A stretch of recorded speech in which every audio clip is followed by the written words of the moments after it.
Greetings, everybody.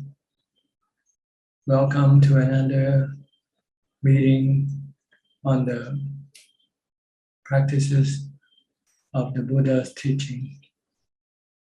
Anyone is welcome to enjoy. Everyone is welcome to enjoy. Anyone who's interested, would like to come in and ask a question, are welcome to do so. Every Tuesday night at this time on Facebook, YouTube. So I shall start with our first guest, which happens to be Mudita from Bangkok. Mudita. Good evening,ท่านอาจารย์. Today I don't have any questions, but these days I'm trying to take 8 precepts at least once a week. I try to. Good. Yeah. It's a good start, but not the end. You have to just a starting point. Once a week, maybe twice, next time, 3 times. Just keep increasing as you. Besides keeping the precept, you also have to practice meditation. If you just keep the precept without practicing, it might not be as beneficial as it should be.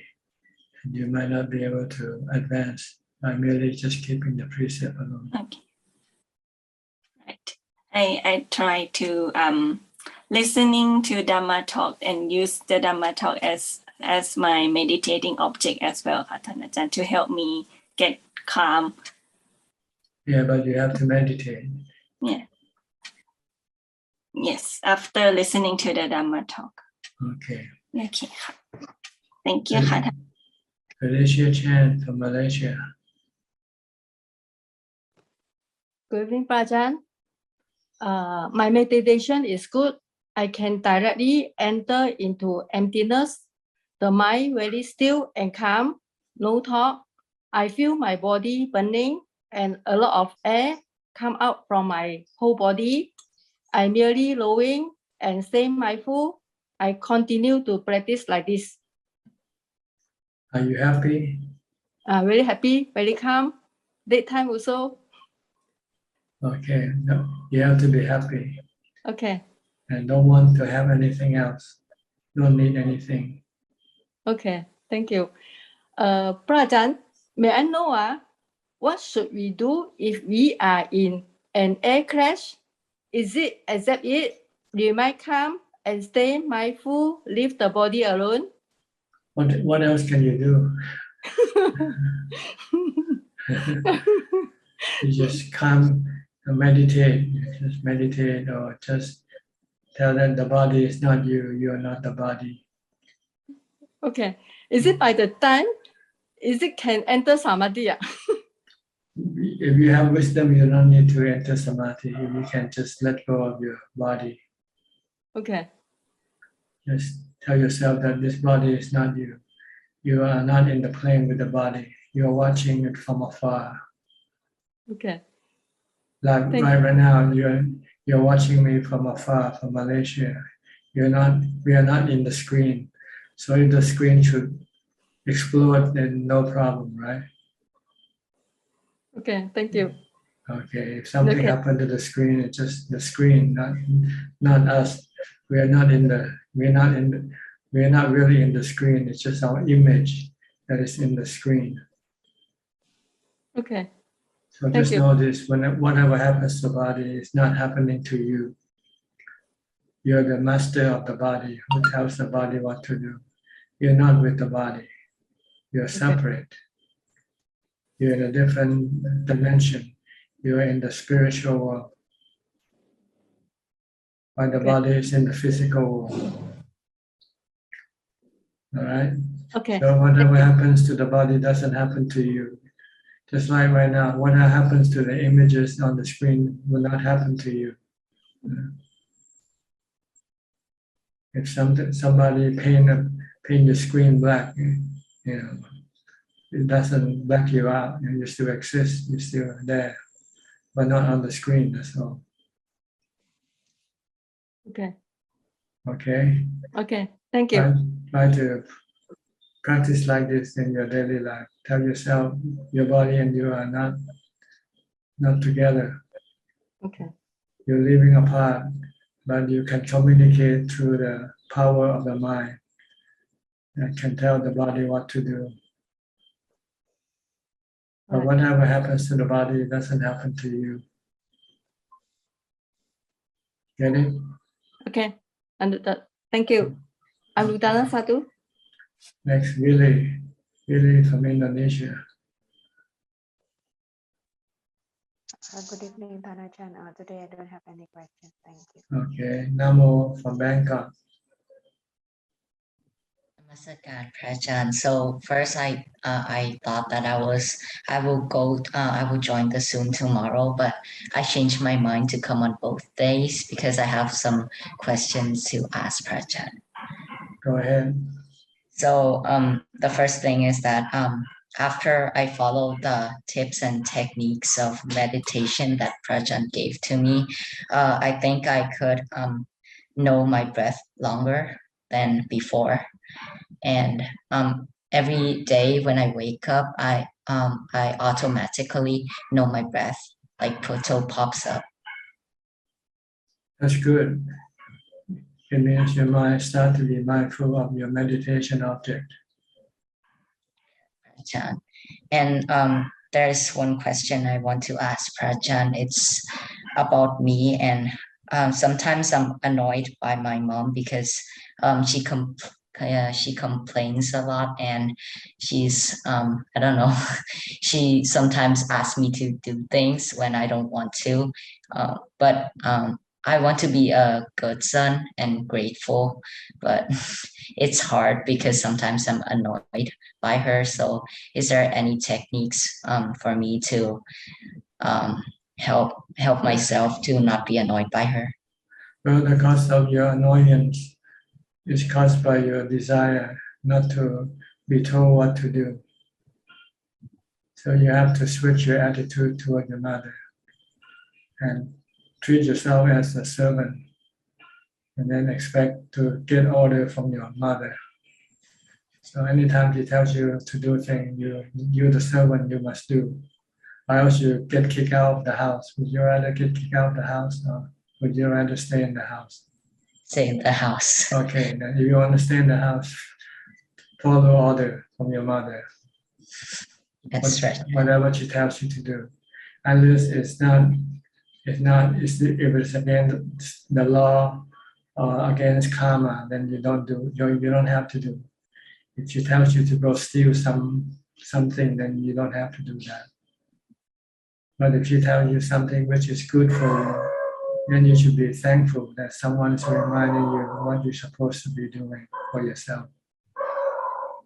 Yes, So you have to switch your attitude. You live with her. She's the own the house. She pay everything for you. So if you don't follow her order, she can kick you out of the house and you can sleep on the street. Would you rather do that? No, Prajhan. Okay. All right. Then just if you understand your relationship with her, then you should be grateful that she still keeps you in the house. Yes, Prajhan. Thank you, Prajhan. Is that all for today? Okay. Let me know what happens next week or tomorrow night. Whether you can switch your attitude toward her or not. Think of her as the master and you're the servant. Okay. The servant must do what the master told him to do. All right. Then you would have no annoyance. You say you're paying your debt. You're paying your rent. You're paying for your food by doing what she tells you to do. Okay. All right. Next, Nanapat from Thailand. Where are you now? Ubon Ratchathani, Northeast Thailand. เจ้าค่ะอุบลราชธานีเจ้าค่ะท่านอา With จาร your ย์ job, and now you go back home to look after your parents and practice at the same time. Yes, I try to set the schedule for meditation and the community with my mother and my father, and I think it will be proper right now ค่ะท่านอาจารย์ I can live with them with my schedule and their schedule ค่ะท่านอาจารย์ Okay. ค่ะ and today I got the answer from น้องนโม question already ค่ะท่านอาจารย์ Right. You should see yourself as the servant, not the master of the house. Okay. yeah ค่ะ no more question ค่ะท่านอาจาร The ย์ Buddha said, treat yourself low as possible. ค่ะ On the lowest rung of the pecking order. ค่ะ Don't be on top. Be on the lowest rung, ready to be pecked by any birds, อือฮึ by anybody. ค่ะ Ready to be bullied by anybody. Let them bully you. You're the servant. You'll take it. Then you would have peace of mind. ค่ะ Okay. ค่ะ thank you for your teaching ค่ะท่านอาจารย์ Okay, next, Kok Seng from Singapore. Good evening, Ajahn. Tonight I have a question, and this question is about overcoming our attachment to our body, which we perceive as beautiful. And I remember, Ajahn, you have mentioned about applying Asubha meditation. So my question is, how do we actually apply Asubha meditation? Sorry, even though this is not a new subject, hope Ajahn can give some advice. Thank you. Regarding what? Using Asubha for what? To overcome the attachment to our body. Oh, it depends on which. If you attach to your body, you don't need Asubha. You need impermanent. You have to look at the impermanent nature of your body. Your body will eventually have to get old, get sick, and die. And there's nothing you can stop it from happening. If you are attached to your own body, in regarding to the existence of the body. But if you are attached to the beauty of your body, then you have to use Asubha. That your body is not really pretty. It's only pretty because it is covered with your skin. If somehow you remove the skin, then you won't see any parts of your body as being pretty at all. Or anybody else's body the same way. So it depends on what your attachment is. If your attachment to life, longevity, then you have to contemplate on impermanence.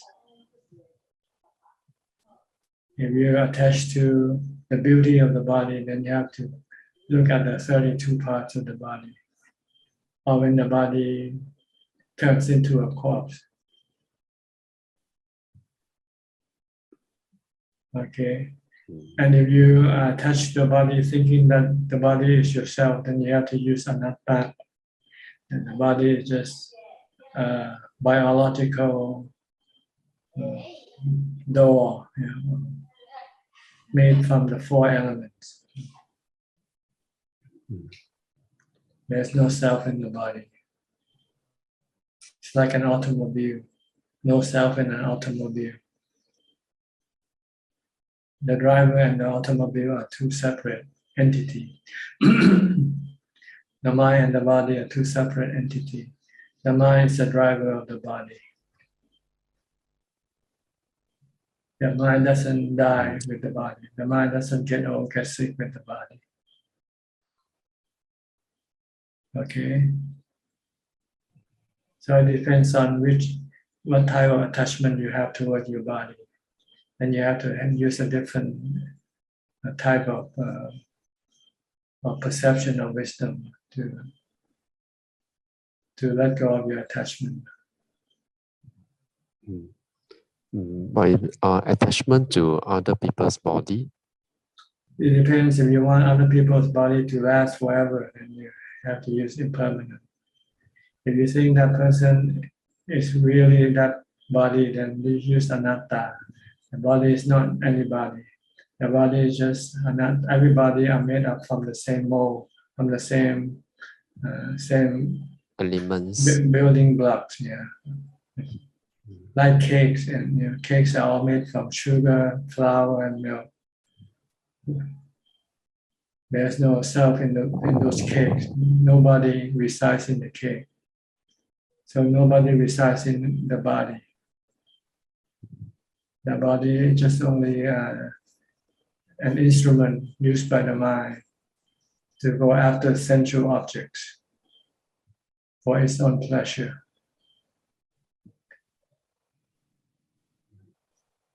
Okay, so it depends. You have to contemplate these three different characteristics. This, impermanent, asubha, and anatta, no self in this body. So when somebody body died, it doesn't mean the person who operates the body dies with the body. The operator continues on to a new realm of existence.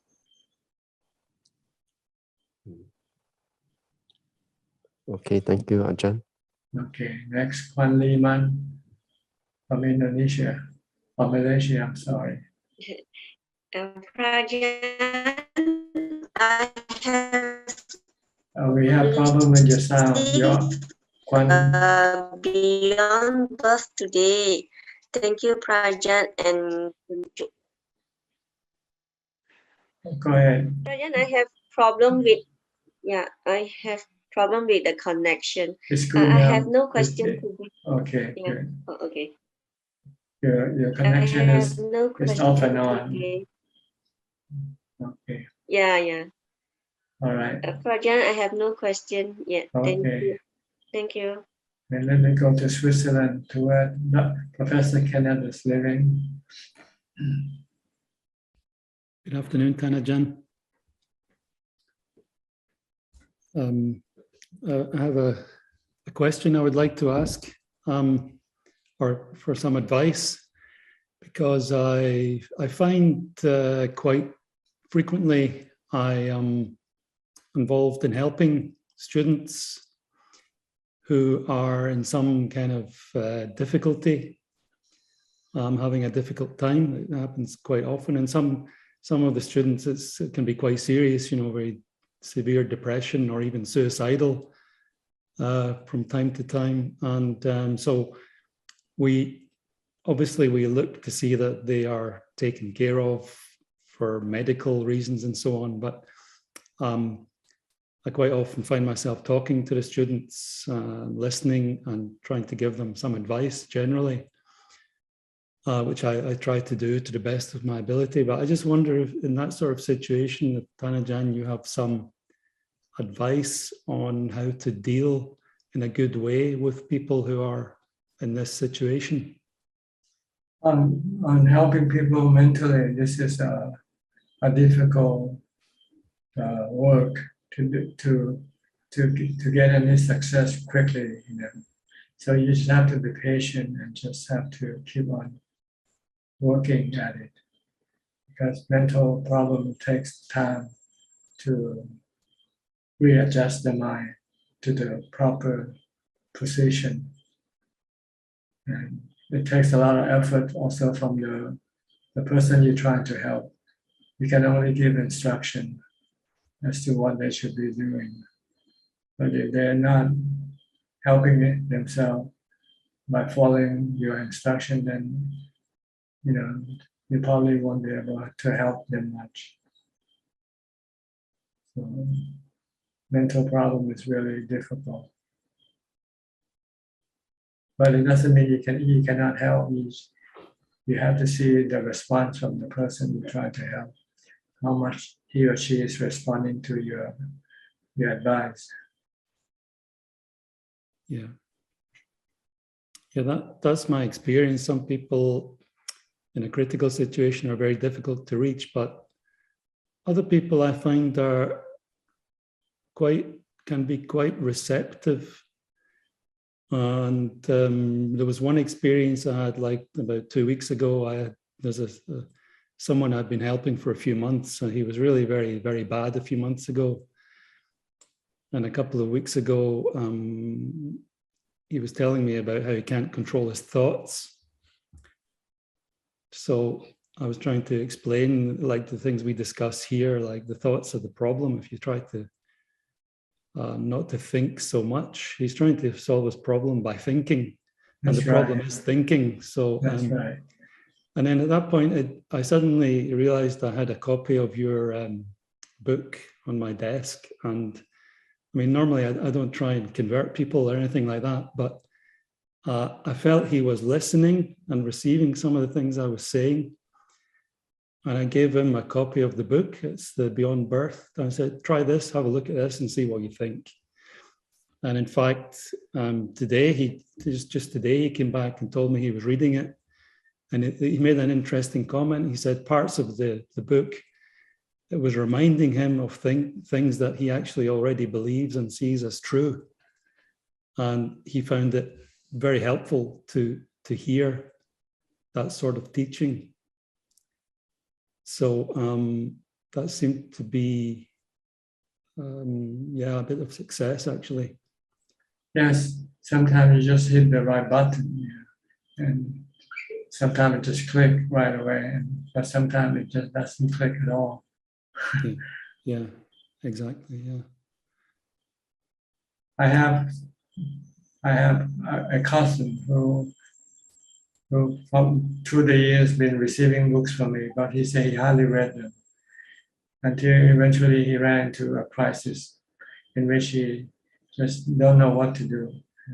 And he just saw the books and he started reading them. And he said, these books are really good to tell him what's going on with his mind. Yeah. So he tried everything else except the mind. Try to solve his problem. But, to no avail until he started reading my books and he said, hey, this is really where the problem is. This is in the mind itself. Yeah. So, this is something we just have to, it's like buying a lottery, I guess. Sometimes, the person win the prize and sometimes they don't win the prize. Yeah. But all you can do is give them the lottery tickets and hope for the best for them. Yeah. So this teaching and the practice for me has been very helpful in trying to help other people. So if it doesn't work, I can leave it. But if it does work, it's very, very good. Okay. Anything else? Thank you. That's all. Thank you very much for your comments. You're welcome. Next, Kafai Lim from Malaysia. Good day to you, Ajahn. I'm glad to listening. No question today. Okay. Thank you. Johanna from Indonesia. Hello, Ajahn. Good evening. I don't have any question right now, but so happy to hear Kenneth share the story about how the book Beyond Birth helping other people. I feel very happy to hear that, Ajahn. Okay, good. Amira from Switzerland, from New Zealand, sorry. Quite late for you, 2 o'clock. Yeah. 2:30. No, it's 1:30 or 3? No, yeah, 1, but we went back to winter time now. Yeah. So it's 1:24?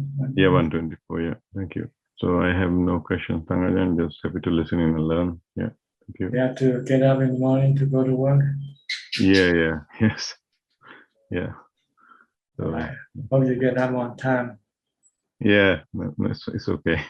Can manage that. Yeah, thanks. Okay. Thank you. Adeline and Philip from Malaysia. Good evening, Ajahn. Today I have a question, but I hope I ask it correctly. Basically, I'm just curious as to other religions, other Vedic religions which has meditation practice. She would like to know whether the practice of that meditation will also develop jhanas and also even the same type of liberation as the Buddhists believe in Nibbana? Well, there were these practices before the time of the Buddha became enlightened. And they all could achieve was the jhana level, either the rupa jhanas or the arupa jhana. But no one knows anything about the Four Noble Truths or the three characteristics of existence, which can solve the dukkha, the suffering problem of the mind. So every religion has some form of type of meditation. Christianity have singing as a form of meditation. You sing to forget about your troubles. Or even Buddhism, a lot of them involve chanting more than anything else, right? Most temples in Thailand stress the importance of chanting, but highly stress the importance of meditation. So Tanajan, in order to liberate oneself using the practice of meditation, I think the Noble Eightfold Path, right view and right intention is very important to start off any practice, right? Because I mean, like you say, that a lot of religions also have a lot of time meditation, but if you don't have the right view and right intention, that doesn't go anywhere. Is that Well, the right view is to know the Four Noble Truths, to know the three characteristics of existence, so that you can then stop your mind from having craving. If you don't see this, then you can continue on having craving. You can meditate for many hours, but after you come out, you feel good and you feel happy. Maybe you should go and have an ice cream or eat something, you know. okay. Until you start feeling bad, and you go back to meditation to stop your bad feelings. But this is a temporary measure. So you have to going back and forth between meditation and sensual gratification. All right. That's my question for today. Do you have any more? I don't have any questions. That'll be all. Okay, good. Thank you. Thank you. Next, Gavin from Vancouver, Washington. Hello, John. I have no questions today. I just want to let you know that yesterday was my last day at work. Okay. The real journey can start after A couple of weeks from now, you'll be flying over here. Okay, I hope this meeting doesn't encourage people to quit working, but it seems to work like that. I thought that was the goal. No, it's not really quitting work. It's just changing work, switching work from the physical work into the mental work, which is more rewarding and more lasting. The mental work, once you achieve it, it's forever. You won't lose it at all. But with the physical work, everything you achieve will end up and will disappear at the time of death, right? But not with the mental work. Even after the body dies, what you achieve mentally will still be there in your mind. So okay, congratulations for your decision. Okay. Good, John. All right. Next, Gary from Singapore. Good evening, Tanajan. No questions for me today. Okay. Alfredo Obeca from Brazil. Avante. Still Obeca. Still. Okay. Okay. Still happy? Yes. Normal. Normal. Good. Then you don't need to do anything. Just stay happy, stay Obeca. Yes. More mental practice. Okay. Well, what do you need to practice if you're already happy and if you already have Ubeka? You got everything already. Yes, a little. But not all the time. Like you're not happy all the time. You're not Ubeka all the time yet. No, no, no. No. Sometimes you cannot. Sometimes you can be sad, be angry. Are you still angry at times? Sometimes. No. Not angry at all. The problems of the world is off for me, but I practice more all day. My life is practice. Asubas. Asuba, okay. Yes, Ekagata, Vipassana. Okay. You still have sexual desire? No, I don't have girlfriend. I don't have. Okay, then if you don't need, then you don't need to use a super, right? It's only when you want to have a girlfriend that you should use a super. Yes, Asuma for me is more relation to practice, né, Bante? To word, to things of the world, to meal, to body. Body. Yes. For me the life of practice is more calm, né, Bante? Not interested the problems. Yes, the goal is to keep calm, to stay calm. Yes. And not to be bothered by anything. Yes. Good. Okay. Keep doing it, okay? Okay, Bante. All right.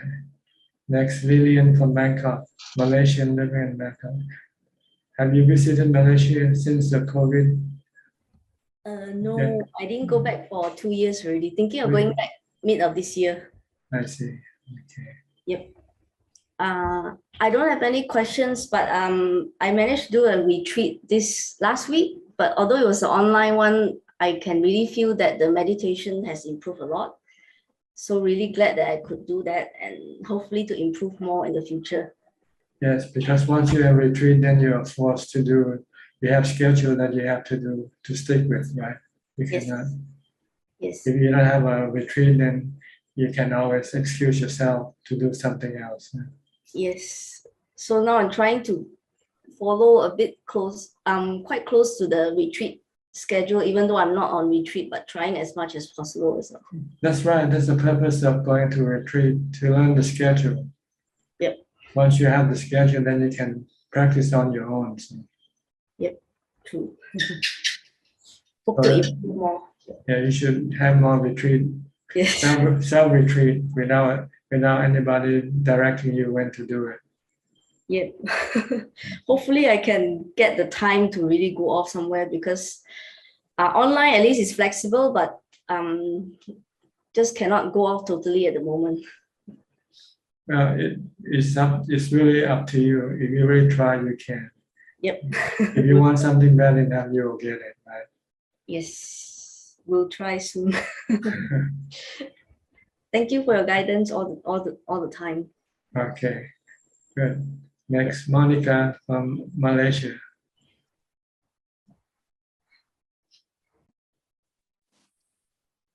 Good evening, Tanajan. Any question tonight? Yes. Actually, recently when I did sitting meditation, and I actually entered in some level of calmness. But then when it came out, I tend to do some contemplation on the 3 characteristics. But then I find that the strength of the contemplation is not strong. Then I try to sort of like, trying to enter back into the calmness. So my question is, should I actually resist doing the contemplation, but instead just work until I reach the 4th jhana, only I start contemplating? Well, without the fourth jhana, your contemplation will be not effective. So yes, the goal is to first reach the fourth jhana first. It's like before you go to work, you have to eat first, right? You have to sleep and eat first. Prepare yourself for work.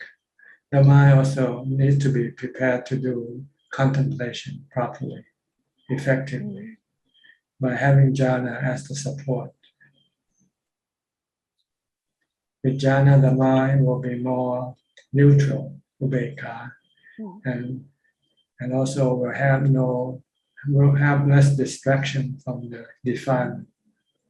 So you can really investigate or study the nature of things, the impermanent nature or the anatta nature of things, or the nature of suffering, how it comes about. Yes, so ideally you should try to not do any contemplation yet, if you haven't yet achieved any calm, or master the ability to enter calm anytime you want, and remain calm when you come out of your meditation for a long time. Because your contemplation depends on the duration of your calm.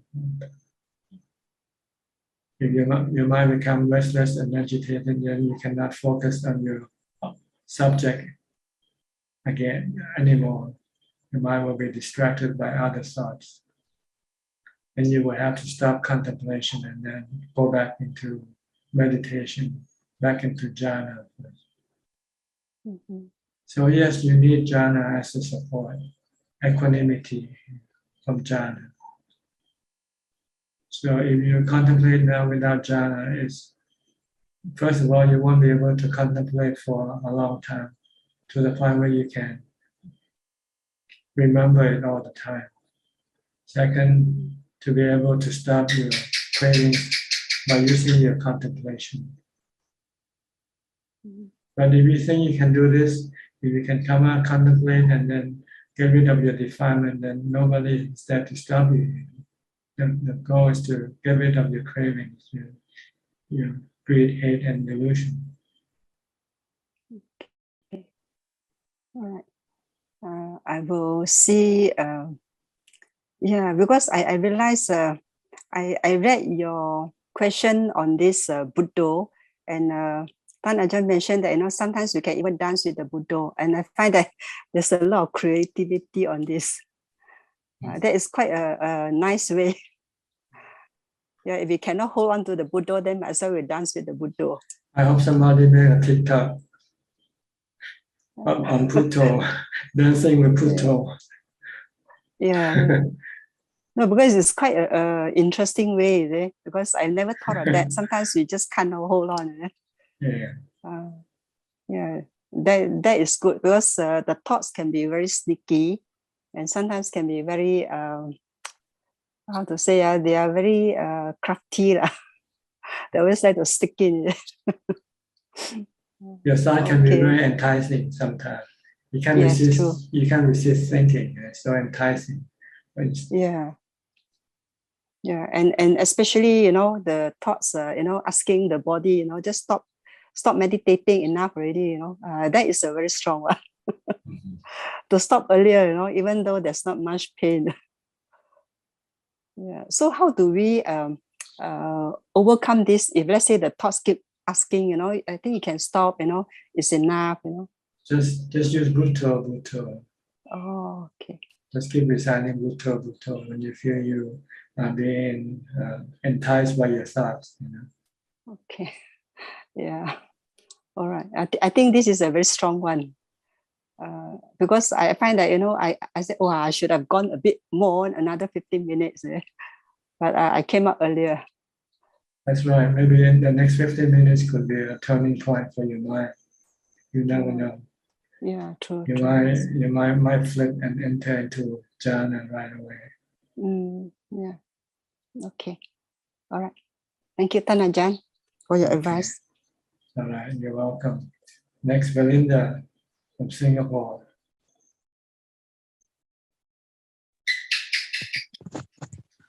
Hello, Ajahn. No questions for now. Thank you. Okay, Alvin Lee from Malaysia. Good evening, Tanajan. I don't have any question. Thanks. Sri Check from Vancouver, Canada. Good evening, Tanajan. You are the coolest Ajahn ever. You're dancing with TikTok.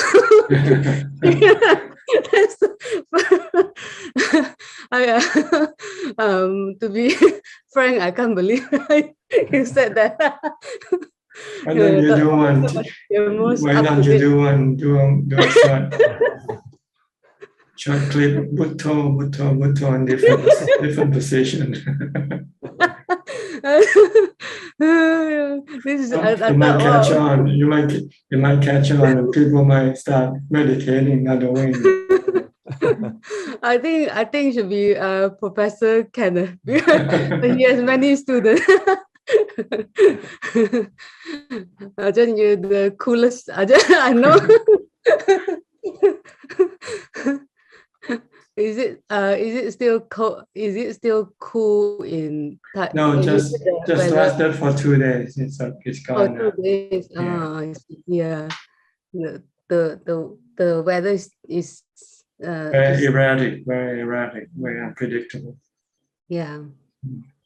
Now it starts flooding in the southern part of Thailand. Lots of rain for 2 days. Yeah. Oh. In Suchart Thani, near Koh Samui. Yeah. Oh, Koh Samui is an island, right? Island of this province of Suchart Thani, where this flooding is beginning. Yes. Okay. Ajahn, like if I have a question, like if like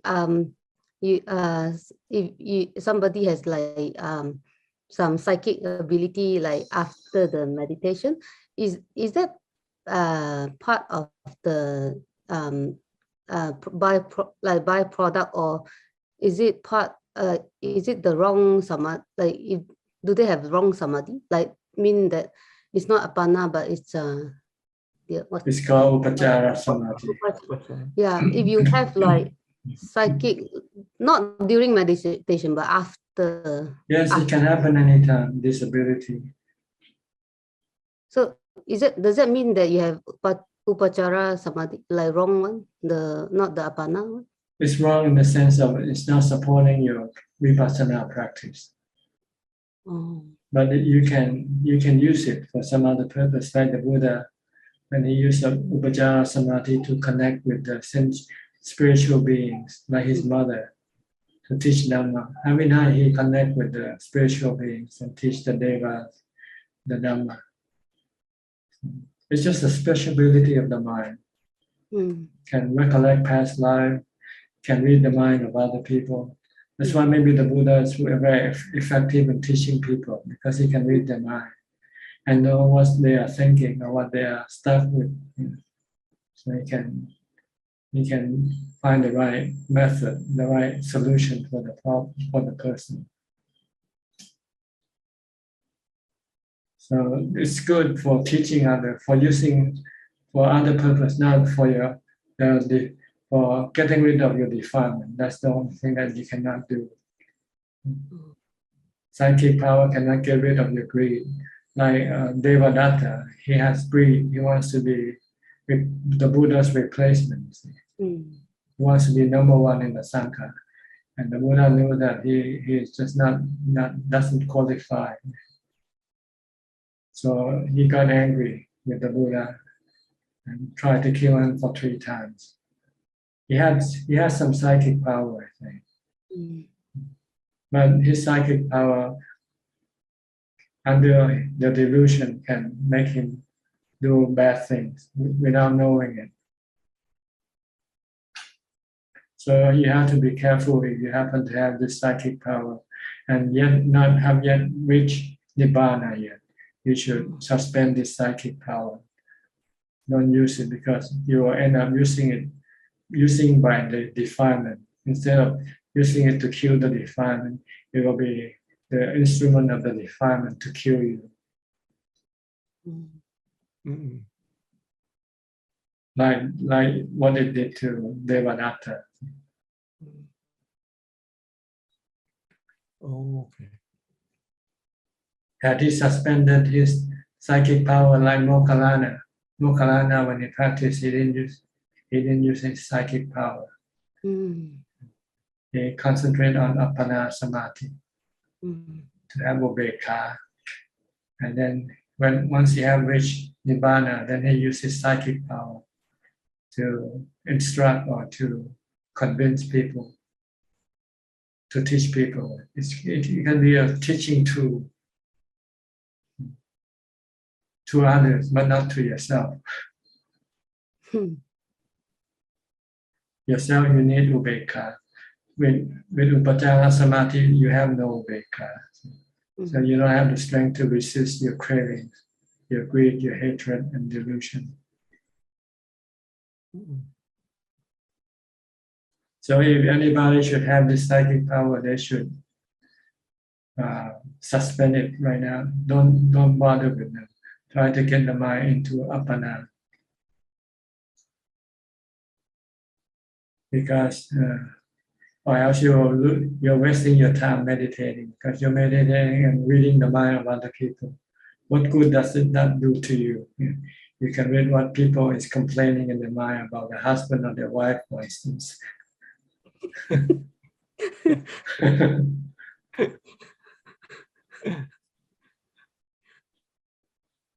What if you can read the people that wants to do harm to you and then you run away? You just avoid that person. You cannot avoid it. Even Mokkhalana, he knew someone was trying to kill him, and he knew that no matter how he tried to run away from it, he won't be able to. He will always be caught up by his bad karma one day, sooner or later. So I just got tired of running away. And just stay put and accept his karma, the consequence of his karma. Because his mind is not the one that is being killed, it's his body. And his body, whether it's being killed or not, it's gonna die anyway, right? Sooner or later. So this is the power of vipassana. You will not be afraid of death. Without vipassana, you will still be afraid of death.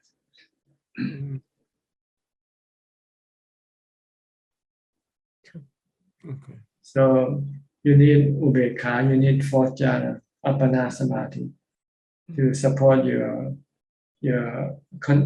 investigation into the true nature of the body and everything else. That they are all anicca, dukkha, anatta. They are dukkha if you have attachment, have any cravings for them. Just like Mejiko, Ajahn, she was fascinated by her abilities. Yeah, by her ability, and this distract her vipassana practice until Long Time Mahaprabhu got tired of her and give her the ultimatum. If you want to be my student, you have to give up your psychic studies. If not, then don't come to see me anymore. I'm not going to teach you. It's a waste of time. Because you want to apply my teaching, you go back and play with your psychic power. So that's the ultimatum that stopped her from playing with her psychic power and then really concentrate on appana samadhi and vipassana. Have you read her book yet? Yes, Ajahn. Okay. And Long Time Mahaprabhu can know that she's doing that, Ajahn. He's also psychic. Not necessarily. Maybe she told him about her experiences. I see. Yeah. Because people usually like to tell their experiences. This is something extraordinary. So last night I met this deva. I met that preta. Yeah.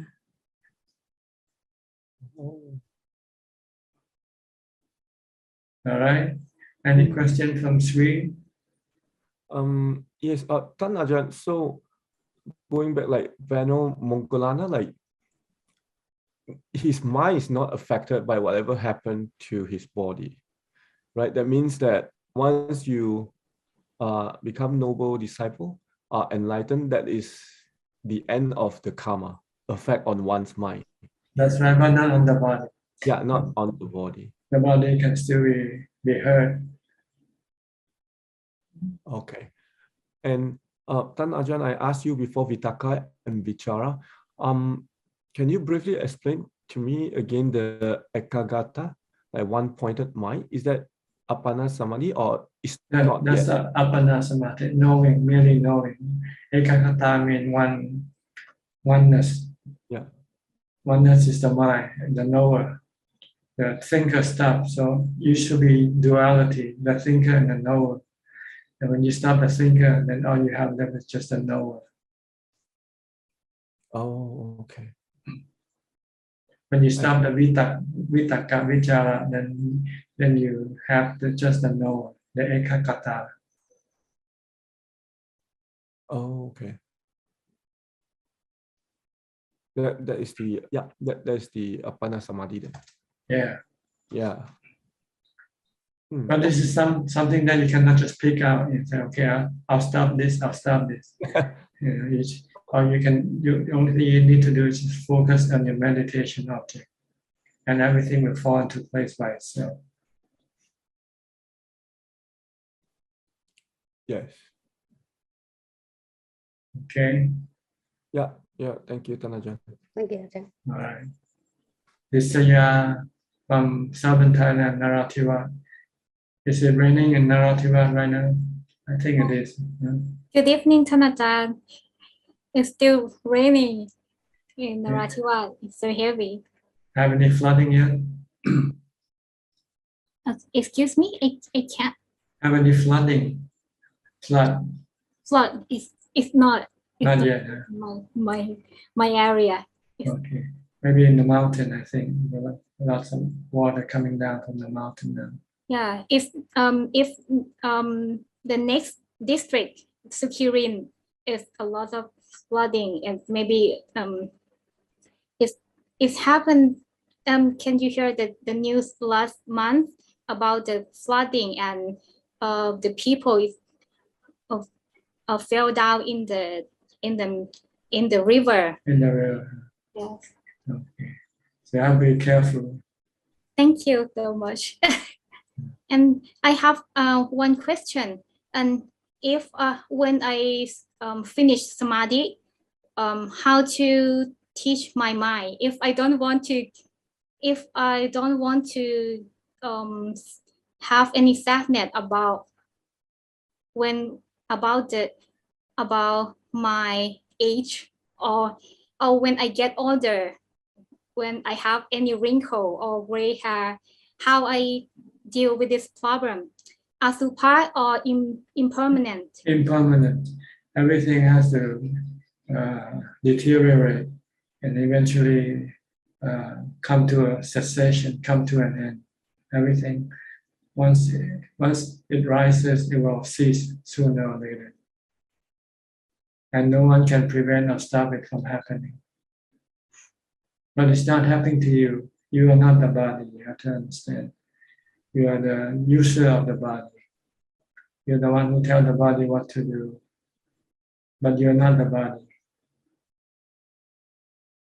This is anatta. So you can use both anatta and nijja to make you feel that you are invisible. You're an invisible being.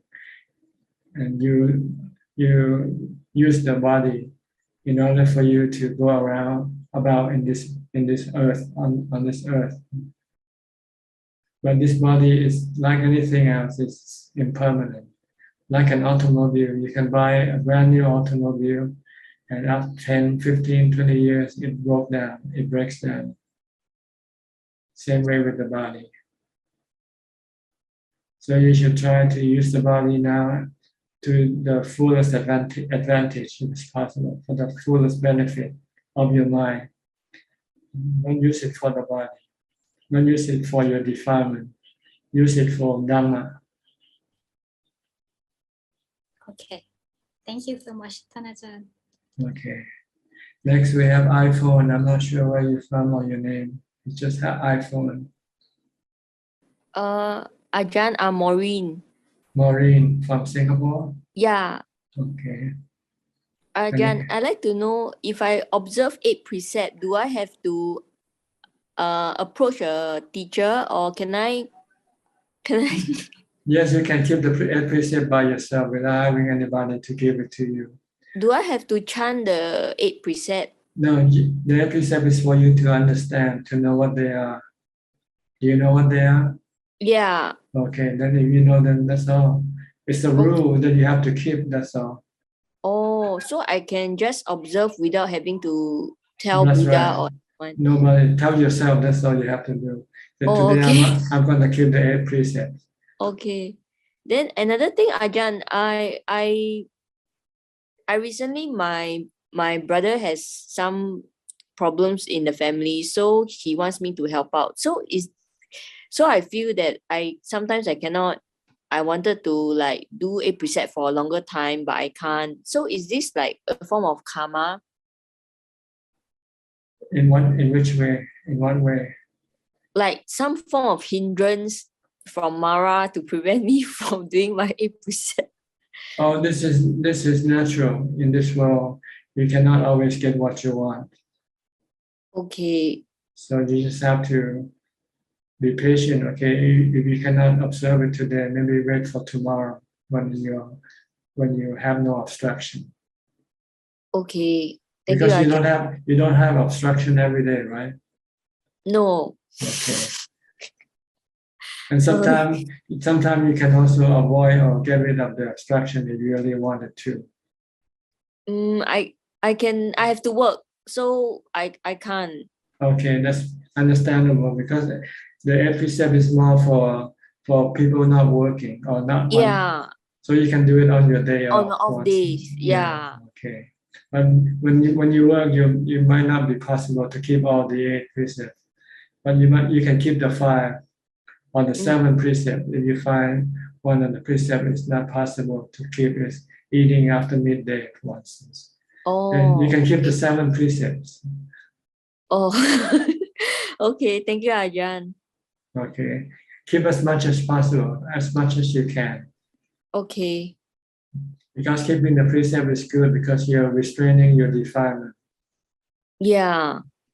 And You're I find one side, the Japanese tree, one side, prevent from growing.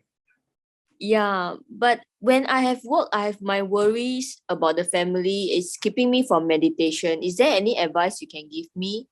You can use mindfulness first. Just keep reciting Bhutto, Bhutto when you feel anxious. Oh, okay. Okay, can. I'll try that.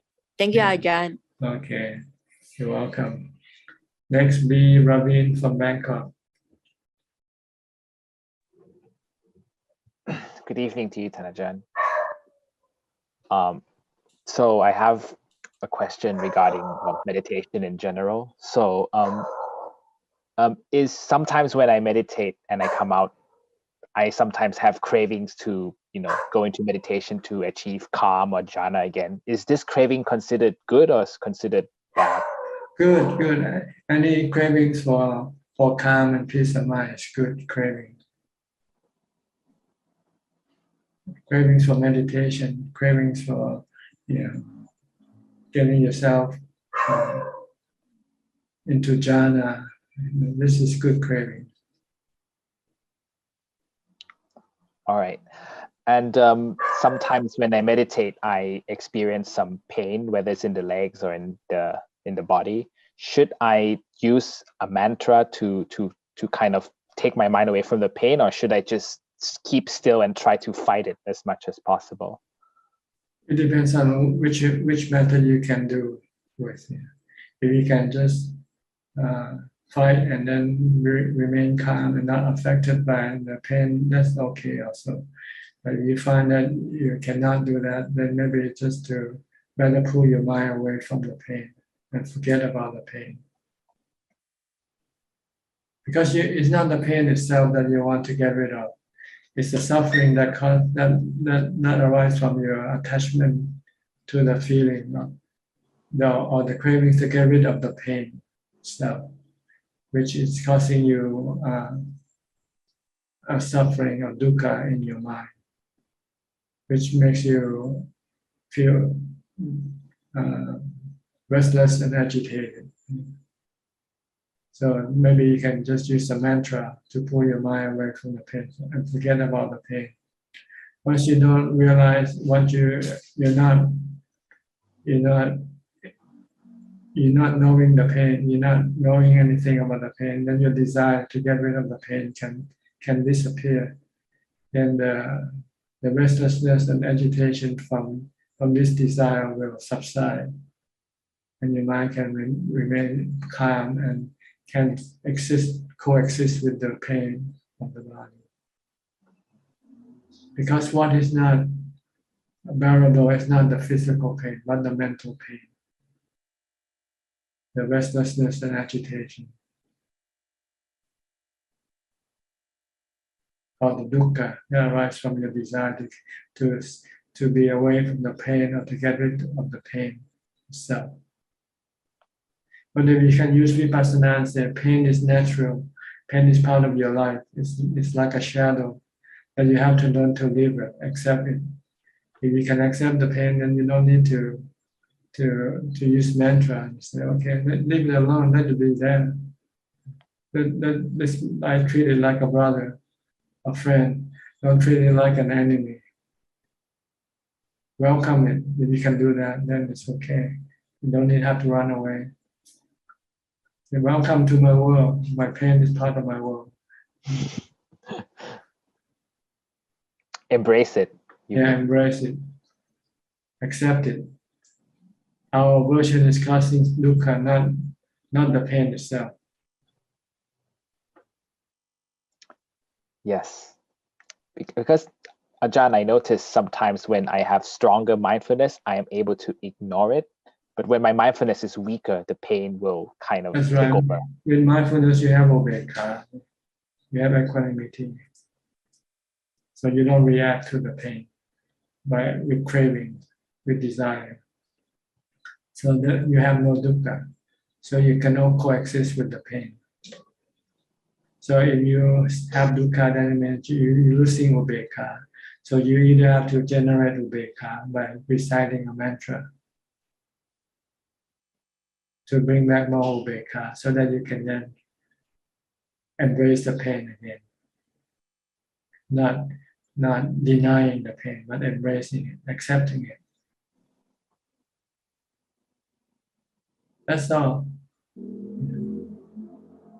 I use wisdom to teach you this is life, this is what it's all about, It's a five khandhas, and it's changing constantly, back and forth. Good feeling, bad feeling, neutral feeling, they all come and go. And the mind can embrace all of them if the mind wanted to. The problem is the defilement is preventing the mind from embracing them all. The defilement only select the type of feeling they like to embrace, right? Good feeling, okay. Neutral feeling, 50-50. But painful feeling, not at all. So you should embrace the painful feeling like you're embracing the good feeling. Then there will be no problem with feelings. So treat everything equally. Good feelings, all right. Painful feelings, also okay. No discrimination. Equal employer, equal opportunity. Giving the painful feeling a chance. To show that, that it's not bad at all. Just another type of feeling. It's Vedana, right? Yeah. Vedana. We just want to think of it as something that's bad, but actually it's just something, one of the five khandhas. Yeah, it's the Vedana, which is impermanent, and then it has three types of Vedana: good, bad, and neutral feeling, which come and go or appear by some other source caused by some other thing. Like when you go walk and then you fall and then you get painful feeling arising from the fall, for instance. But after the body heals, then the painful feeling disappears. It don't last forever. Nothing lasts forever. Discrete feelings don't remain the same all the time. They keep switching places. Sometimes it's time for painful feeling to take the seat. Sometimes it's the good feeling to take the seat. Sometimes a neutral feeling to take the seat. You just have to understand this is the nature. And this is something that you should learn how to accept them for what they are. Once you can do that, then your mind will not be bothered, be disturbed. Yes. And Okay. it's because of our attachment to the body. Is that Our why? attachment to good feeling only, and our aversion to bad feeling. So that's why you need to build up ubeka, because with ubeka, your mind becomes non-emotional. Your mind does not have any aversion or attraction.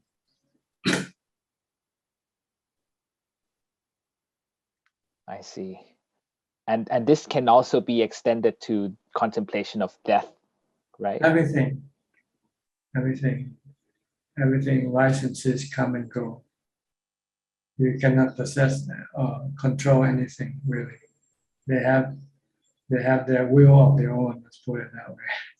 They'll come anytime they like, and they'll go anytime they like. That's actually well put, Thanajan, when you put it that way. You mean not to have any expectation of what comes into the body, just accept everything for what they are. Yeah. Stay with reality, don't stay with expectation. Yes. Because with expectation, if expectation doesn't match with reality, then you got disappointment. Yes, but very true. If you stay with reality, you will never be disappointed, because reality is reality. Right? Yes, yes. So the Buddha said, take things as they come. Yes, stay in the present. Yeah, and take whatever comes to you, good or bad, painful or not painful. You cannot prevent. Like the weather, can you control the weather? Can you expect the weather to be like this or like that? No. So what happened to you with the weather? You have no problem with the weather. You learn to live with the weather. So we should learn to live with everything else. Yes, that's a very good analogy. Yes. Okay. Yes. All right. Thank you, Thanajan. The other day, I think your parents' friend or relative from Silicon Valley came to pay respect. You know them? They live in California. They know your mother, I think. Can? I'm not sure what their name is, but they're a couple. Oh, okay. I think they're from San Jose. That's right. Yes, yes. They were visiting Thailand. Yes. And they drop by and pay respect. And yes, they're my mom's relatives. Okay. They were interested in meditation practice, but they say practicing mindfulness is really hard, very hard. Yes, yes, it is. Because I remember when Ajahn, you told me that when the time you wake up to the time you go to bed, how many percentage of that time are you actually mindful? And when I reflect upon that, well, not very much.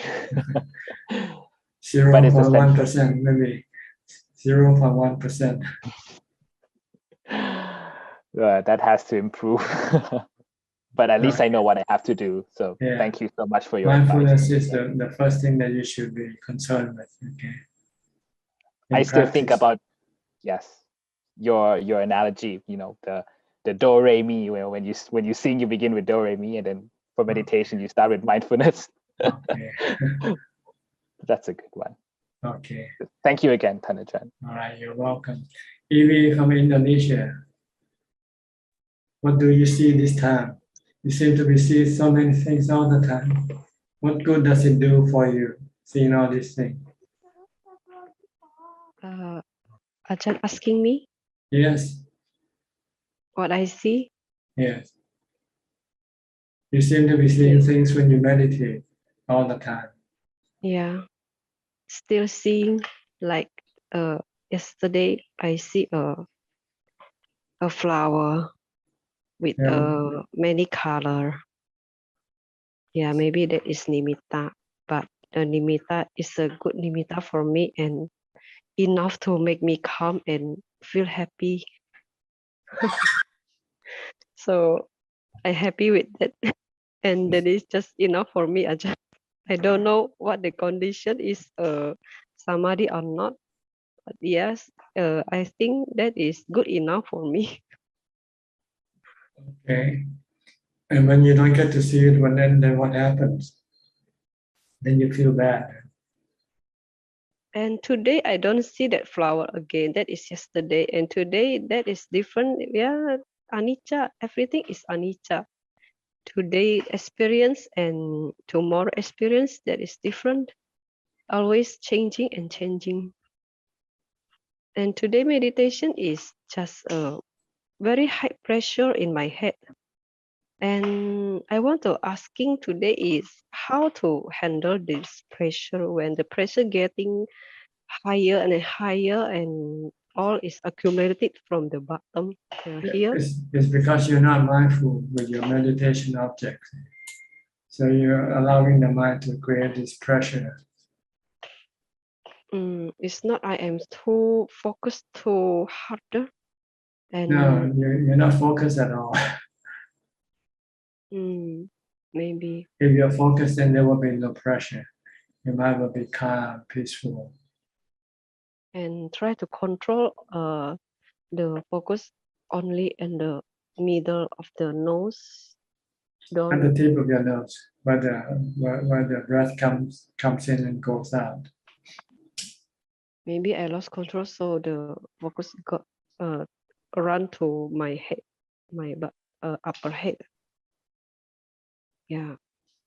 Sometimes I feel that then that is uncomfortable.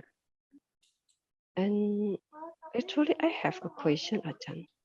If the person who is diligent in meditating and keeping the precept, but hasn't yet attained holy stage as a Sotapanna, and suddenly he or she die, is there any possibility of being reborn as a human again and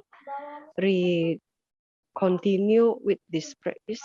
Yes, everybody will come back as a human sooner or later, after going reaping the fruits of the good or bad karma first.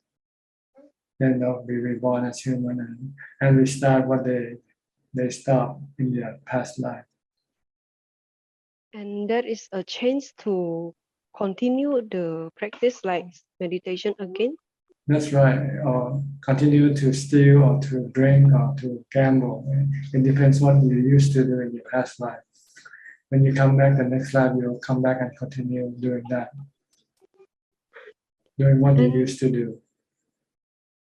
And if that person born as a Deva, the life as the Deva is usually long. After the life as a Deva has ended and returned as a human again, but at that time, maybe Buddha teaching have become extinct in the world because it was said that Buddha teaching only lasts for 5,000 years. And then this situation is better choosing to be born as a human rather than a Deva, all right? Does being as a Deva have a chance to choose to be reborn as human before the age as a Deva runs out? No, you just have to run its course. You cannot control it. Because I have asking this question to one bhikkhuni, and she replied that it seems that God, that the Deva can choose because when she was ordained, there is a question: are you a Deva or a human? And you have to answer honestly. Is that true, Ajahn? This is not choosing, it's just identifying yourself as being a human. Because sometimes you are not human and you can come and sneak in as a human so that you can ordain. So, non-human cannot ordain into the Buddha's teaching. So it's very poor if someone born as a deva because the deva long life. I don't know. This is something not important. What's important is now. You're now a human being. So why worry about the next lifetime when you can become a Sotapanna this lifetime? Okay, focus on your practice and forget about all these silly questions. Yeah, because I don't know when I will die. Okay, you're not dead yet. You can practice right now. Why bother with all these silly things, silly thoughts? Okay, Ajahn, thank you. Okay, all right, good. Next, Ajahn Ka from Silver Spring, Maryland.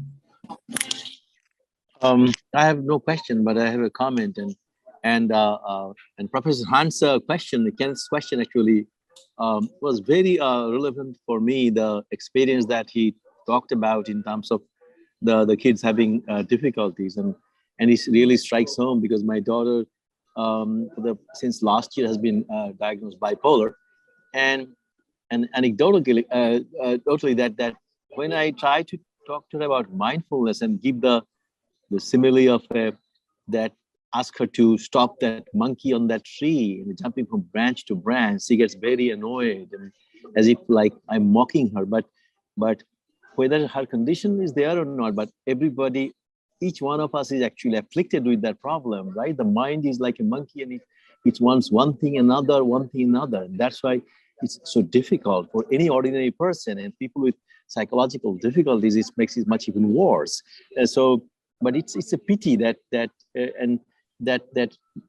mindfulness that we talk about here, I cannot bring it up to her to understand that. But as Ken was talking about, it's kind of very interesting that somebody just took the ball and ran, and other people had difficulties. So I just wonder whether it is their karma or not, or maybe the right surrounding at some point later on will bring about change. But I think not just people with psychological difficulties, even ordinary folks like us, this thing about the monkey on a tree and going from branch to branch to branch is really point to fact, and that's actually cause a lot of our grief, right? I mean, because otherwise you cannot concentrate, you can go after one material thing or the other, and the mind wants and wants and wants at many level of enjoyment, right? So almost there is like no end to it, and my life goes and I come back again and again and again for doing this monkey business, right? It's a pity, but just realizing this is not good enough. But anyhow, that's enough for my comment. Thank you very much. I think in order to help people to gain mindfulness, you should get them to do some mindfulness practice without knowing that they are doing mindfulness practice, like playing chess or playing Scrabble, or do something that requires concentration.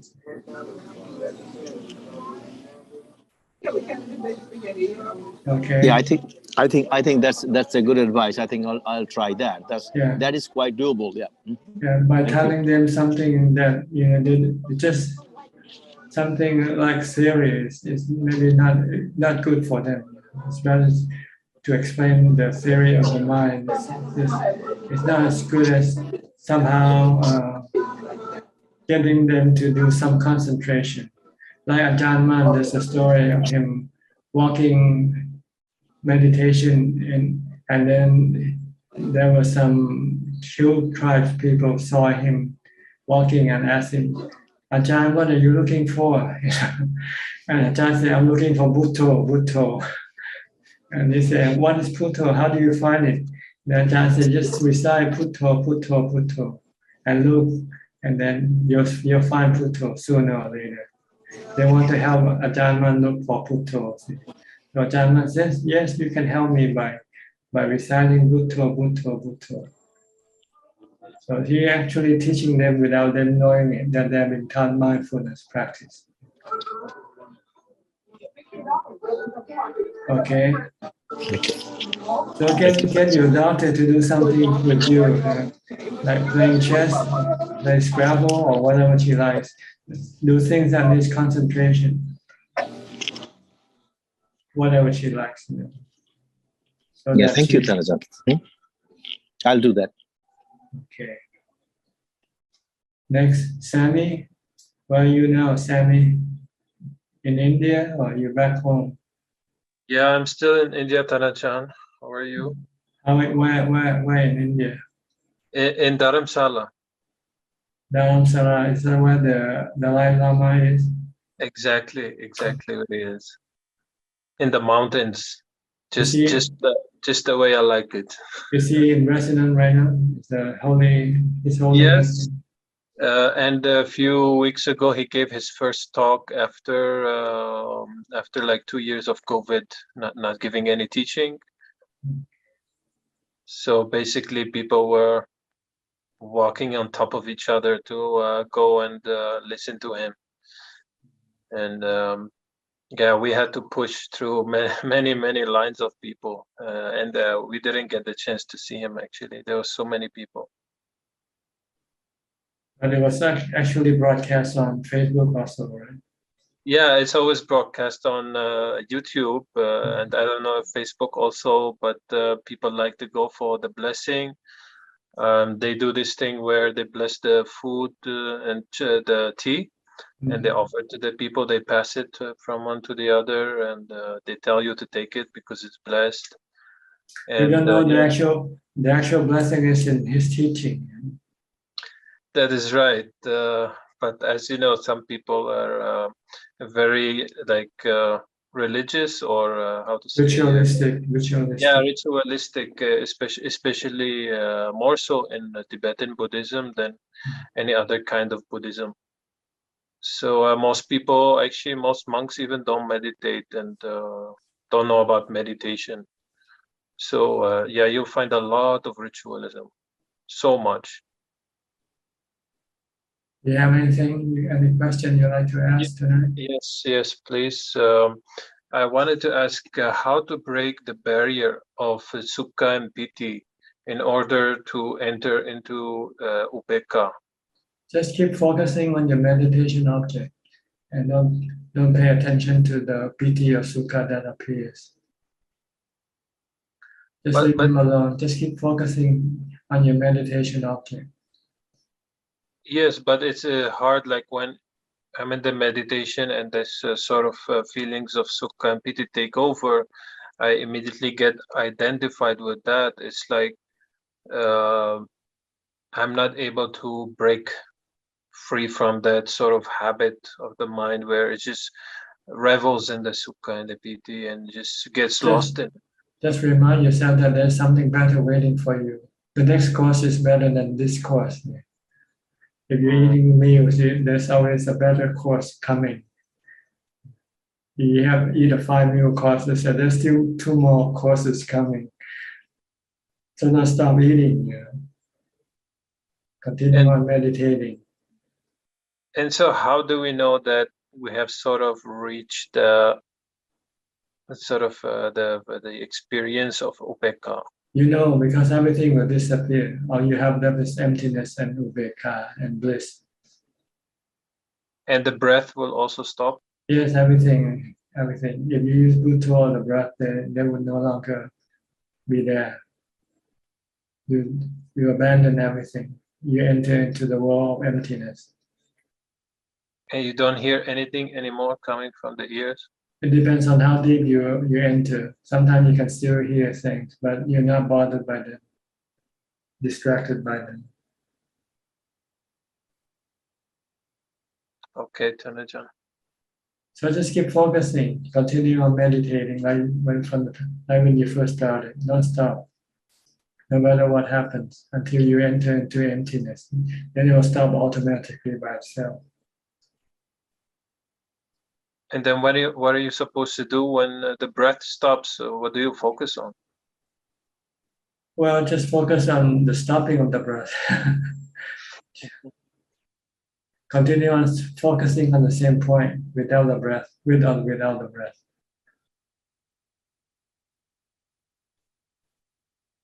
Okay. Okay. Thank you, Ajahn. All right. How long you plan to stay in India? Well, no idea. It's I mean, I'm meditating here, so and the obstacle with the Thai visa, I don't know if you still remember, but there's no obstacle with the Thai visa, so technically I can go to Thailand anytime. But to be honest, I'm kind of worried about how hot it's gonna get in Thailand because it's already getting hot here. So I'm kind of happy, and my meditation is recovering from what it was in Lebanon. So I don't know. Honestly, I haven't decided on it. No, I didn't mean for you to come to Thailand and ask the question. I just wonder how long you stay there. I have a 5-year visa, so I don't plan to go back to Lebanon before that. So Good. it's either being here or going to Thailand. I don't have any other options. Once you find a place that you can meditate, then you try to stick to it. Yeah. Because the places really doesn't matter as long as you can meditate successfully. So far here, the only obstruction was there are many dogs in the campus here. So, but I have been able to reach like when I'm well focused in the meditation, where even if they bark, they're not bothering me. So far, I'm not troubled by anything here. Is this a monastery you're staying in, or is it No, this is guest house? called the Tibetan Library. Library of Tibetan Works and Archives. It's the official library of the Tibetan government in exile. So this is where they keep all their the books, the sutras, and all the archives that they managed to smuggle from Tibet. So yeah, it's they have courses here. They teach Tibetan language and Buddhist philosophy. So I'm attending those courses also. They also have accommodation for you, or you have to rent a place? Yeah, I'm renting inside the library itself, some small rooms, as you can see. We have to rent and we have to pay for our food, but it's quite affordable, cheaper than everything that you can find outside of here. Okay, and you can stay for a long time with your money. 5 years at a time. You get as long as you're taking at least one of their courses, then you have a student visa for 5 years. And I even looked into ordination here, but they don't provide anything for the monks, and they don't provide a visa even. So I've seen like the people who ordained in the Tibetan monasteries, they have to pay for everything, and they still have to touch money, and it's like being almost like a layperson, and they have issues with the visa as well. So what some of them are doing is just they take one course here, the Buddhist philosophy course, and then they go to the nearest monastery and meditate there. So their retreat is kind of always interrupted because of visa issues, or they have to go to Nepal and come back. So there's that issue in case I wanted to go ahead and ordain. There's that issue. It will be, I would still have to touch money basically if I wanted to ordain here. Okay, so it depends on which one is better for you, right? Ordain or not ordain. Yeah, exactly. But that shouldn't really be the problem. The problem is your meditation, right? Yeah, that's the most important thing. I'm happy because it's finally somehow picking up. Okay, I hope you can stay for a long time and advance in your practice. Sadhu, sadhu, sadhu. You can always come in and ask questions anytime, every week, once a week. You can always join us if you feel you need some instruction. Thank you, Dhanajan. Okay. We should be thankful for the internet because now we don't have to travel to go to where your teacher is. You can connect with the teacher from far away. Yeah, that's true. The internet is a blessing and a curse. It depends on, it's like a knife, whether you know how to use it or not. Yeah. You can use it to benefit yourself or you can use it to hurt yourself. Yeah, I'm trying my best. So sometimes you get those crazy pop-ups and advertisements and some things that you cannot control. So if your mind is not steady, it can sort of blow you off track, at least for a while. That's right. That's the problem. Yeah, they know how to get to your mind. Those Facebook psychologists. Okay. Nice talking to you. Thank you, Dhanajan. A pleasure. Okay. Next, I think we'll go to Facebook first, okay? Because it's about 1.5 hours already. Do you have any questions on Facebook tonight? Yes, there are 2 questions from Facebook, Ajahn. The first question from Yato. Namaste, Ajahn. When I meditate with the breath object, I can enter calm and happiness. But when I try Vipassana meditation, to knowing that happiness that arises will arise and disappear, why I can't enter into calm and happiness? Thank you.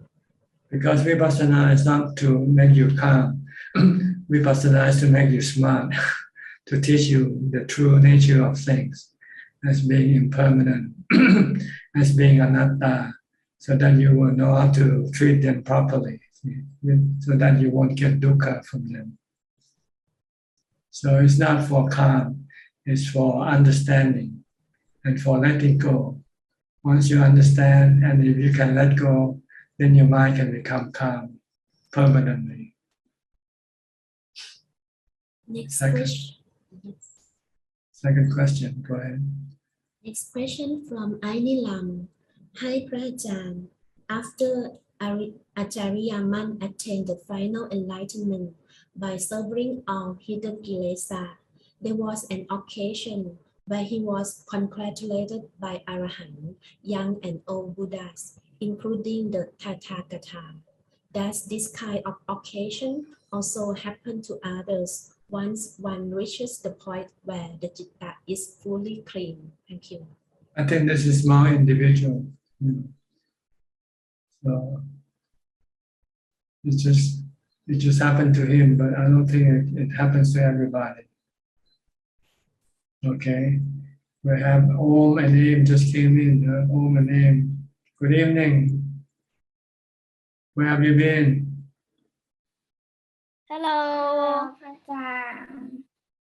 Okay. Today I have no question. And your sister, you have any question? No, I don't have any question. Just to come in to say hello? Yes, just say good night. Okay. Have a good sleep, okay? Okay, bye. Okay, bye-bye. Good night. Good night. ครับ Sadhu. Who else would like to ask more questions? And you're welcome to raise your hand and unmute the microphone. Oh, really? Okay, really. And you have to speak closer to the microphone because I cannot hear you. Okay. Yeah, I would like to ask how to overcome craving for food because I feel that the contemplation of the loathsomeness of food doesn't have much effect. And you mentioned before that I have to punish my craving, like what Lungta Mahabua did. But I realized that the defilement is very strong. That I don't have the strength and the willingness to punish the craving. Go stay a place where there's no food to eat.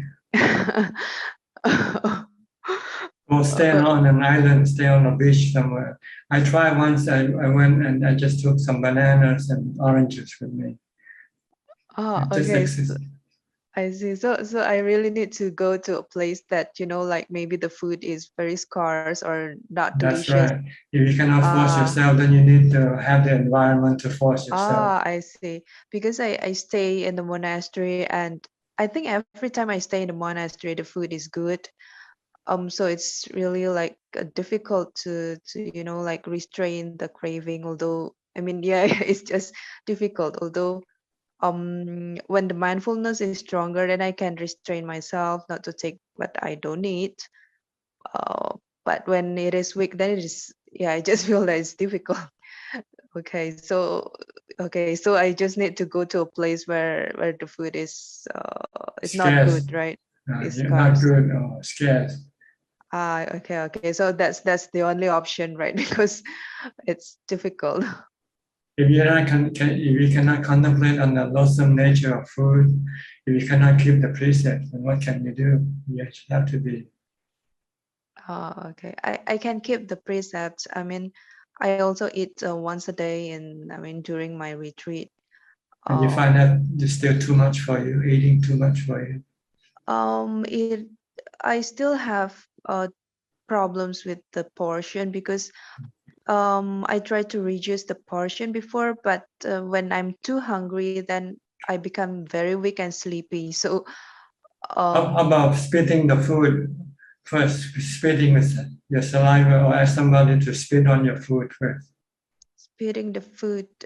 Spitting, and spitting. I never tried that before, but I don't know whether I can do that here because I eat together with other people in the hall. So Or ask other people to spit on your food for you. Say, I need some seasoning. Can you give me some seasoning? Okay. But then I mean they will think that I'm crazy or something. Well, you have to be crazy to do this thing, Oh, okay. You have to be Yeah. abnormal to become enlightened, Oh, really? Yes. Well, else why should you keep the precept? Normal people don't keep the precept. Some abnormal people like us. Okay, I see. So I should try to ask. I mean, yeah, I can ask other. There are a lot of Mechis here who eat together with me. So, yeah. Okay, I will think if I can ask one of them to, like spit on my food and.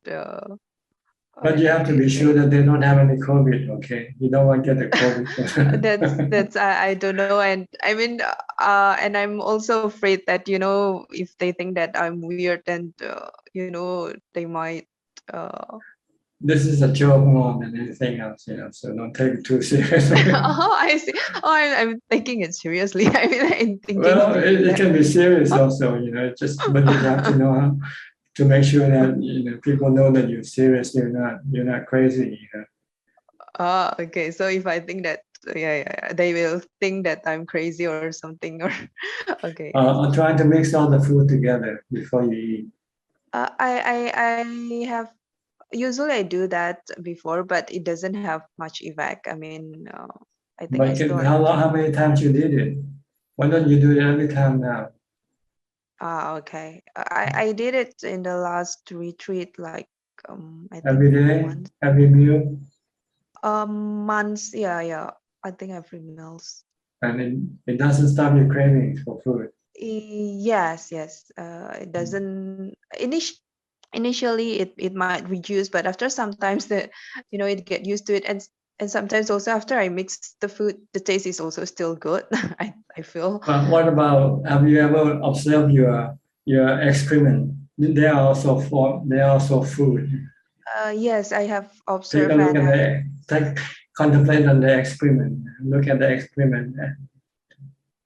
Yeah, I tried that before, and I even like eat the excrement before. And that one's it. You also eat the excrement. Yeah, I ate it. I ate it last time because I was so desperate for the thoughts of the food that kept coming. And it tasted good to you also. No, it doesn't taste good. I mean, it takes a lot of effort to eat it. But I mean, it gives me effect for, I think, a few days. So when I see the food, then I remember the taste of the excrement. But then after that, it's like just forget. Oh yeah, and yeah, it comes back. Yeah. Okay, that's all the technique I know. So far. Okay. The punishment of Lungta's method, which is like threatening not to eat for 3 days if I still keep thinking about food. I never tried it before, but then I don't dare to fast before I still have gastritis problems still. Every time you've craved, then you said you will stop eating for 3 days. But it's like I don't dare to fast also because I'm afraid of the gastritis. I mean, I still have it, so You haven't tried it yet. How can you know it's gonna come or not? Okay. So because in the past when I try to fast and then I a few times and then I have this gastritis, so it's like I don't dare to. Well, in that case, then I don't know what to do for you. I don't know. Okay. I see. Okay, then if I just go to the difficult, the place with difficult food, at least there is not much temptation during the meal times. Well, if you mix the food and you still find it attractive to eat, then no matter what type of food you should find it attractive. Okay, I see. Okay, and okay, okay, Ajahn. Okay, thank you very much. Anybody else? Oh, we have Sulan just came in. Sulan. Okay, Sulan. Yeah, hello, Ajahn. Nice to see you again. Speak closer to the microphone. Speak closer to the microphone. Yeah, hello, Ajahn. Nice to see you again. Okay. Can you hear me? Yeah, good. Oh, okay. Yeah. Oh, yesterday I just discharged from hospital. Yeah. So I actually was hospitalized over the weekend. Yeah, because of I think suspected food poisoning and gastritis infection. Yeah. So my situation is kind of opposite from the sister. Yeah. Then when I see food, I'm actually very scared because once I eat, then I will immediately vomit, and I even vomited the green bowel juice, and it's very scary. And I find that it's a bit I can't really keep my mindfulness during the period that I was falling sick. Yeah.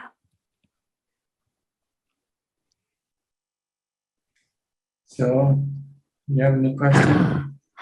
Yeah, so I just wanted to ask Ajahn, like, when we are sick, then like what is the best way that we can like handle our our mindset, our attitude? Well, first you have to learn to accept the sickness. Don't try to wish it to go away or something like that. Just accept that now you're sick, and so you have to go and take some treatment. And how soon it takes for it to heal, just leave it alone. Leave it alone. Don't worry. Just take things one day at a time. Don't wish it to go away right away and you become healed right away. It might take a few days, it might just take one day, who knows, but just let it be, let things be. Okay. Then I just and when the aversion or this comes up, then how should I tackle it though? Aversion for food or what? Like aversion for food, aversion Okay, then don't eat it. Don't eat. It's okay. If you don't want to eat, don't eat. Don't force yourself to eat. Sooner or later, you will want to eat when you're hungry enough. Don't worry. So it's good. You don't want to eat. Okay, don't eat. No problem at all. Not eating.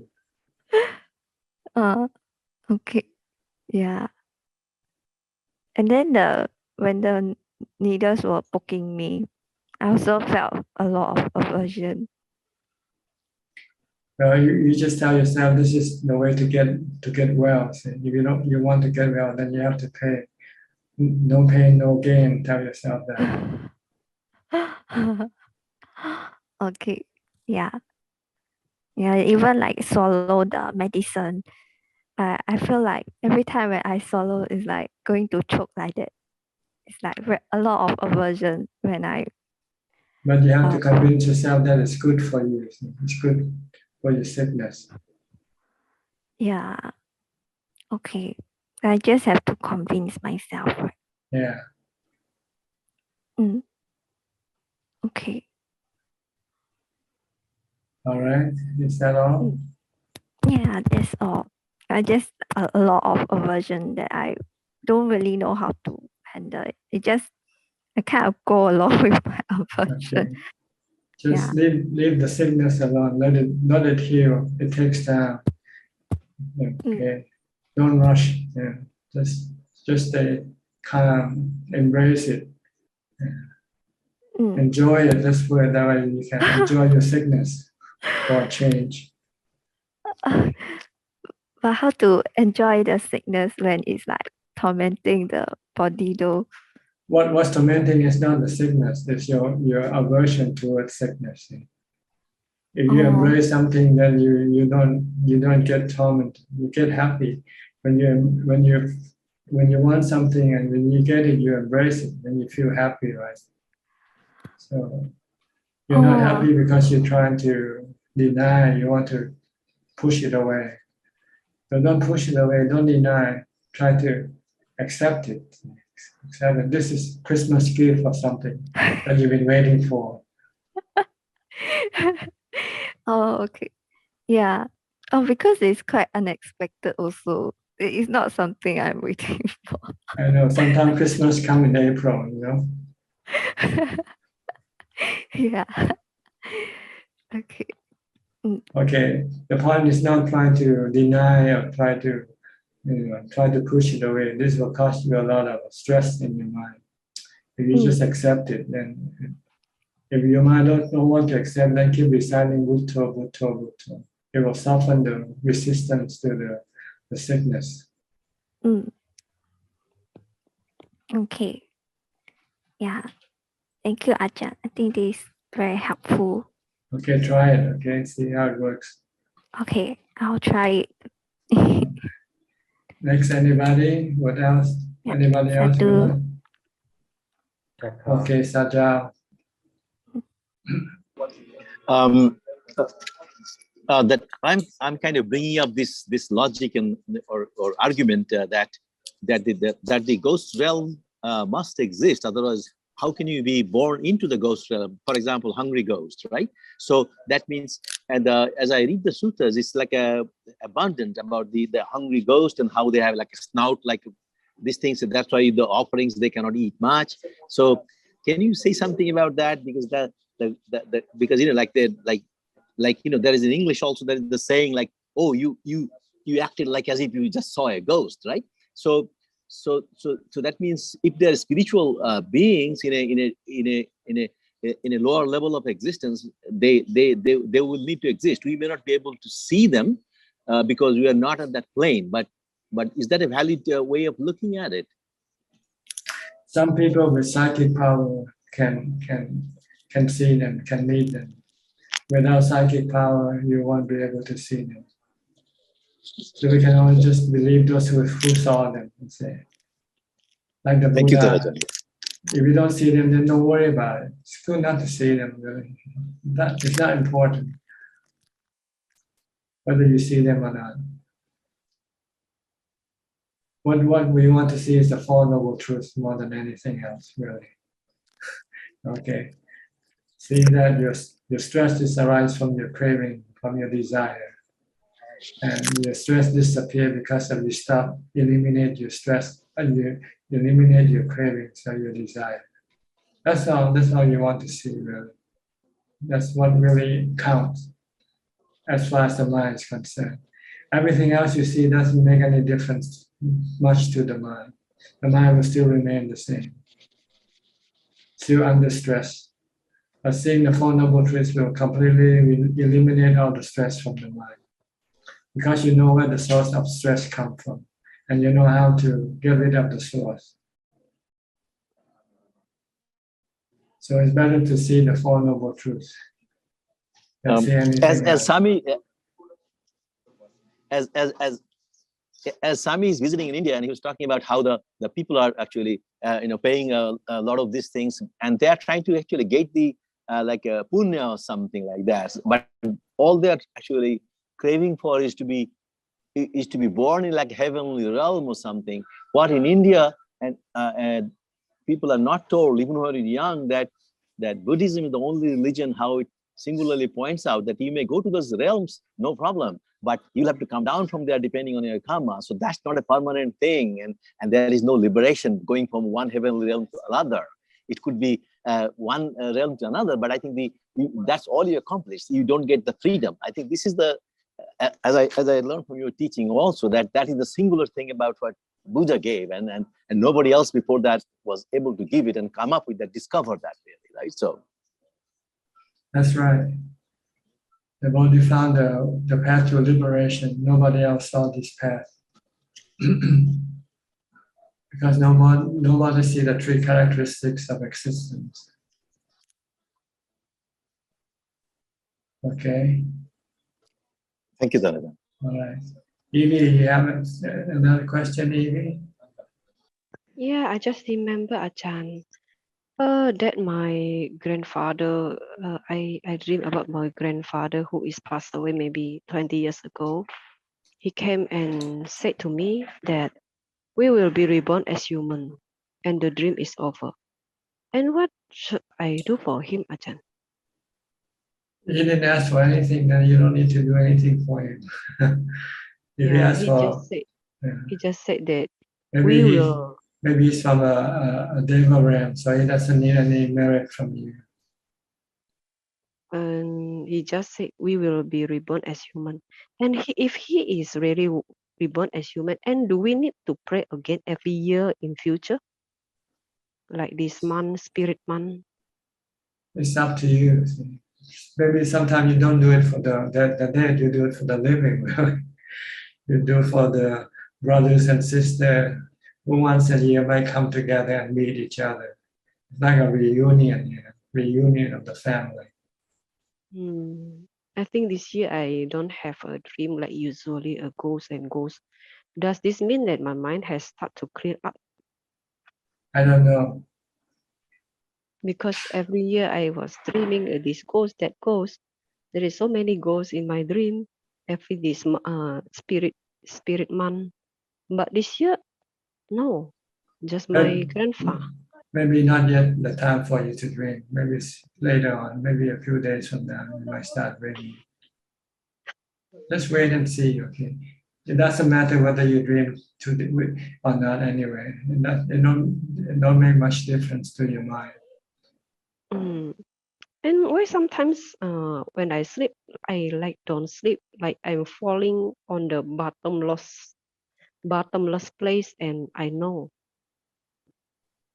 I am sleeping, no dream. I am just like falling down. Okay, just know it for what it is, that's all. You don't have to do anything. Know that it comes and goes. It's already gone. Forget about it. Stay in the present. Okay. Keep the mind empty and calm and peaceful. That's all you need to do. And my final question is, when is the time to do Asubha and how to start doing it again? Because I have forgot, because I haven't done in a long time. And how do we know we deserve to do it? When you become a monk, when you become a bhikkhuni or a nun, then you need to do that because you cannot have any sexual activity anymore. But right now you can have sexual activity, so you don't need to do super. Unless you want to stop your sexual activity, then you have to do a super. Like the precept, right? Yes. Okay, Ajahn, thank you. Okay. iPhone. What's your name again? Maureen, right? Forget. Yeah, Ajahn, I'm Maureen. Okay. Ajahn, I just like to know if I want to be ordained as a Meitri next time, is there where would you recommend me in Thailand or in Singapore? Just go to a place where they do it for you. And before you become one, I think you should visit the place first to see whether they do the practice that you want to do or not. Mm-hmm. If they don't do the type of practice you want to do, then it's a waste of time to stay with them. So If I would like a place like Long Poman in the forest or in a village, is there a place that you can recommend?